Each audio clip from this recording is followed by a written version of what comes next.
Hey, Angela Langlotz here, trademark and business law attorney, going live to talk about one of my favorite subjects, trademarks. So today I want to talk Bock. I'm talking about this kind of Bock, right? The kind of Bock you drink. Apparently Bock, and I didn't know this before I was preparing for this video, Bock is a drink, a beer that is brewed in the autumn to be consumed in the spring. So that's Bock. I actually used this because I was cooking some meat in the crock pot. But the reason why we're talking Bock is because a couple weeks ago, my friend Ignacio, who I'm tagging on this video, sent me a text message. He was a little bit excited. He was like, Angela, I found a video for you, a video subject for you. And of course I'm all ears, right?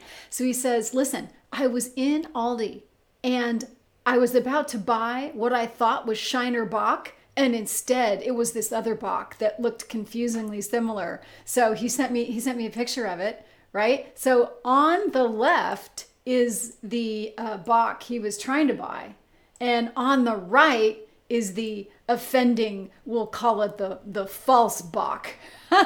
Anyway, so he was confused, and you can see why, right? Look at them side by side. My gosh, if I were running into the grocery store in a red hot hurry to buy Bock, I would definitely be confused if confronted by both of these things on the shelf. I would think, which one is the one that I want? I'd have to look a little bit closer. So his experience in the marketplace trying to buy Bock, I mean, can't a guy just buy a little Bock? I don't know why I like saying Bock. It's just kind of funny. Anyway, he was trying to buy Shiner Bock. He almost mistakenly bought BROEGEL Bock. And that's why we're here. This is a classic case of consumer confusion that the trademark laws are designed to prevent. Now, two marks are confusingly similar. If a consumer would be confused as to the source, that is the company that is producing or offering the goods and services. If the goods are same or related, and we've talked a little bit earlier about related goods, then there is a likelihood of confusion. Where there is a likelihood of confusion, it means that the junior mark, the mark that came last, infringes the senior mark. Now here we have identical goods. They're both Bock, okay? The goods are packaged in the exact same color, right? I think the reason why the BROEGEL looks a little bit lighter is because maybe, it's the way that it was the way that it was photographed, the lighting, right? But look at them. The color of the carton is exactly identical.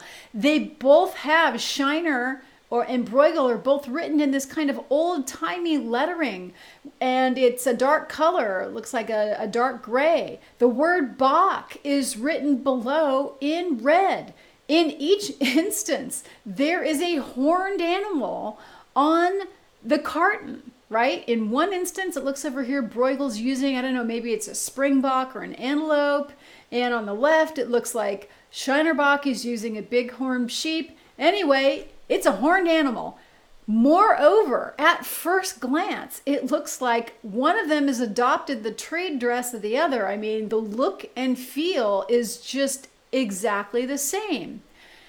Again, looking at the bottleneck sticking out, you can see that Shiner Bock and BROEGEL Bock both have this yellow label at the top and red bottle caps. So this is a classic case of consumer confusion. To make matters even more confusing, my friend Ignacio found the BROEGEL Bock at Aldi. Now, Aldi, for those of you who don't know, is owned by the same company that owns Trader Joe's.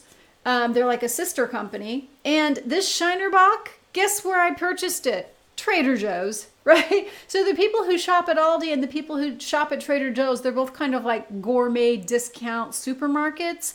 Aldi's a little bit more discount than Trader Joe's, but you would encounter both of these things at those stores. So this is a classic case of consumer confusion. Now remember that the whole point of having trademarks in the first place is to inform the consumer about the source of the goods so that the consumer can use his or her knowledge of that company's reputation in making a decision about whether or not to buy the goods. So in this case, if I really like Shiner Bock and that's what I'm looking for, and I accidentally buy Bruegel, I might get it home and be super disappointed. It's just like if Neiman Marcus and Walmart, two very different retail experiences, had a logo that was so similar that I didn't know whether or not I was walking into a Neiman Marcus or walking into a Walmart, I might be really disappointed depending on the experience if I were expecting one thing and got another. And this is what the trademark laws are intended to prevent. So I hope you've enjoyed this case study. Let me figure a way to get me back here. Oh, here we go. Sometimes I forget where I am. Occupational hazard. I'm Angela Langlotz, and I go live every weekday to talk about trademarks, business law, and any other thing that pops into my head. You can find me online at TrademarkDoctor.net and on Facebook at facebook.com/TrademarkDoctor. If you like this video and think other people might enjoy the example, please feel free to share it. And if you have any interesting case studies or questions that you want me to answer, please do message me at my Trademark Doctor page, and I will answer your question in a future live.